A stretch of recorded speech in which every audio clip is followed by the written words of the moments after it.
Viongozi wenye matatizo. Kwa hiyo tumepotea na sijui hata kama robo finali tutaingia. Unawaza? Yani ni ngumu sana. Ile kundi mchekea hivi sasa limewapalia. Limetupalia. Na sio kwamba kundi gumu, kundi rahisi lile. Ila tunajifeli sisi wenyewe. Sisi wenyewe tunataka hayo kutokana na viongozi. Sasa mimi nasema hivi kwamba majuzi mwenyekiti wa bodi aliongea kwamba kuna watu ndani ya Simba, viongozi wanaifelisha Simba. Simba inapofungwa wanachekelea. Sasa mimi namwomba Magori kwamba kwa nini wewe unaposema hivyo, kwa nini usiwataje moja kwa moja? Kama kweli na wewe unataka mema ya Simba, wataje. Wataje, sisi tuwajue hao watu, tudili nao. Sio kwamba unasema tu kwamba kuna watu ambao wanafelisha Simba na wanachekelea Simba inapofungwa. Wataje. Mimi nataka ututajie. Sisi tutadili nao wanachama. Kwa sababu tumechoka. Tutakaa tunavumilia paka lini? Tunakwenda tunaelekea pabaya.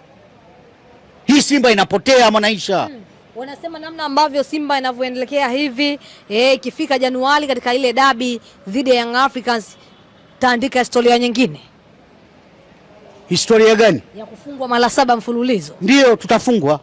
Kwa staili hiyo tunapigwa. Hivi Chawalao huyu Muni yupo bado? Hivi Chawalao wenyewe Yanga wanasema kwamba kuna Chawalao tunaye. Ndio jana imedhirika kwamba ni huyu Chawalao. Wao nafikiri Chawalao yupo. Wao utashindwa kufungwa. Huyu paka aondoke ndio tutaacha kufungwa na utopolo. Paka aondoke huyu. Young Africans kwa hivi sasa imekuwa ni bora kiasi hicho kuliko ni Simba. Sio bora, timu hawana.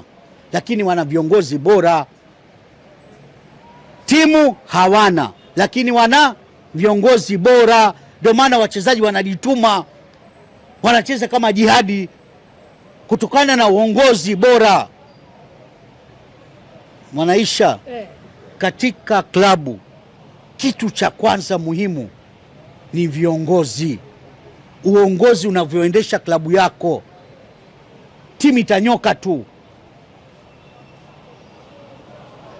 Hata timu ambayo huna timu nzuri, huna wachezaji wazuri, lakini unapokuwa na uongozi bora, timu itafanya vizuri kutokana na usimamizi. Wanasema Jonathan Soa sio yule. Ndio, sio yule kabisa. Jana umeona alivyocheza? Sio kiwango chake. Yaani wanacheza kwa dharau, hawajitumi wachezaji. Yaani wanacheza tu mradi wacheze. Inasikitisha.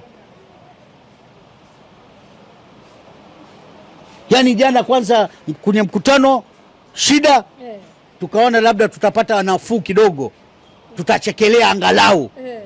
Mechi tutashinda, kidonda kingine. Kumna maumivu. Maumivu kwa maumivu. Yaani shida. Simba hatuna raha sisi. Muhindi, kuna wengine wameenda mbali na wanasema Mwalimu Pantev hatoshi. Sio kocha bora. Hana vigezo hivyo vya kuifundisha kikosi cha wekundu wa Msimbazi Simba ama timu namba 5 barani Afrika. Ni kweli Mwalimu Pantev hatoshi, hana mifumo hiyo kama ambavyo tulivyokuwa tunatamba hapo nyuma? Sasa Mwanaisha, Pantev anacheza mpira. Yeye ni mwalimu anasema. Pantev anacheza mpira. Yeye ni mwalimu inasemekana paka hivi sasa hakuna kikosi cha kwanza cha wekundu wa Msimbazi Simba. Hana kikosi. Sekunde ya 50 jana. Sekunde ya 50. Umeona huu goli aliokosa? Sasa hapo utamsema Pantev? Labda Pantev acheza afunge sasa. Kweli jana umeona nafasi tulizokosa Simba. Sasa hapo utamlaumu Pantev kweli? Wanamuonea mwalimu. Ndio manake sasa Pantev ndio unasema labda acheze ndio afunge. Huu ni uzembe wa wachezaji. Hatuna wachezaji ambao wako serious. Wachezaji ambao hawaelewi muhimu wa mechi za kimataifa hizo. Unajua mechi za kimataifa ukipata nafasi tumia. Si ndio mlisema ukubwa wa Simba upo kimataifa? Sasa uko wapi? Tukuulize nyinyi wana. Ndio hiyo nasema, uongozi mbovu, unategemea timu itasimama? Mwanaisha, Kwa Simba kimataifa ukubwa huo hamna hivi sasa. Hamna nakiri mimi. Hatuna ukubwa huo. Kwa sababu viongozi hatuna. Viongozi wote pale wamekuja yani kwa roho za pesa tu basi. Yani wanataka pesa tu, kutengeneza pesa pale. Wampige Mo kwenye mambo ya usajili na nini. Ndio wanachotaka. Na hao watu ambao wanataka kuwaleta hao viongozi inasemekana kwamba wana kamishani zao. Ndio maana wanamwandaa Mo aondoke. Young Africans ni kweli ipo katika kundi la kifo. Liko kundi la kifo, sawa, nakubali. Lakini bado wanacheza vizuri. Leo yuko nafasi ya pili katika kundi la kifo. Yanga ni mkubwa. Yani kwa sababu ya viongozi. Viongozi wao wako serious. Nasema wanaenda ukificha kile kichaka chenu ambacho mnatamba kwamba Simba ni mkubwa kimataifa. Ndio tunakuelekea. Simba inapotea. Na kuwalaumu sisi wanachama ni hao viongozi. Leo unajua Mwanaisha, leo Simba watu wanaumia. Watu wanaumia, wasione hivi hao kwa ajili ya maslahi zao binafsi.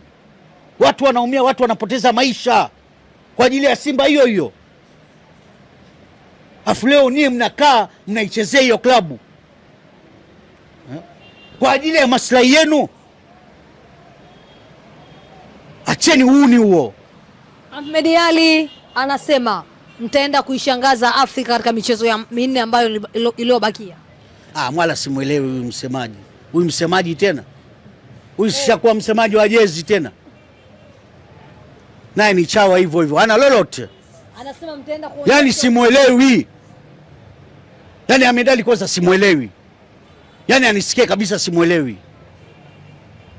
Kwanza hatoi taarifa za uhakika. Alafu anakaa tudanganya tu. Anasema mnaenda kuleta mabadiliko. Mabadiliko gani? Yeye msemaji, hebu utaambie mabadiliko gani? Mnaenda kushinda mechi zilizobaki. Mwambie akae na viongozi kwamba kwanza aweke vizuri. Afanye hiyo kazi ya kwanza. Hiyo salamu yangu kwake. Kwamba wazungumzie viongozi ambao wanaleta fitina na wanaihujumu klabu. Mbona wazungumzie? Kwani hajui yeye? Anajua. Yeye kila siku kutudanganya tu, timu inafanya vizuri, timu iko hivi, sisi tuko hivi. Maneno hatutaki sasa hivi. Tumechoka na maneno zake.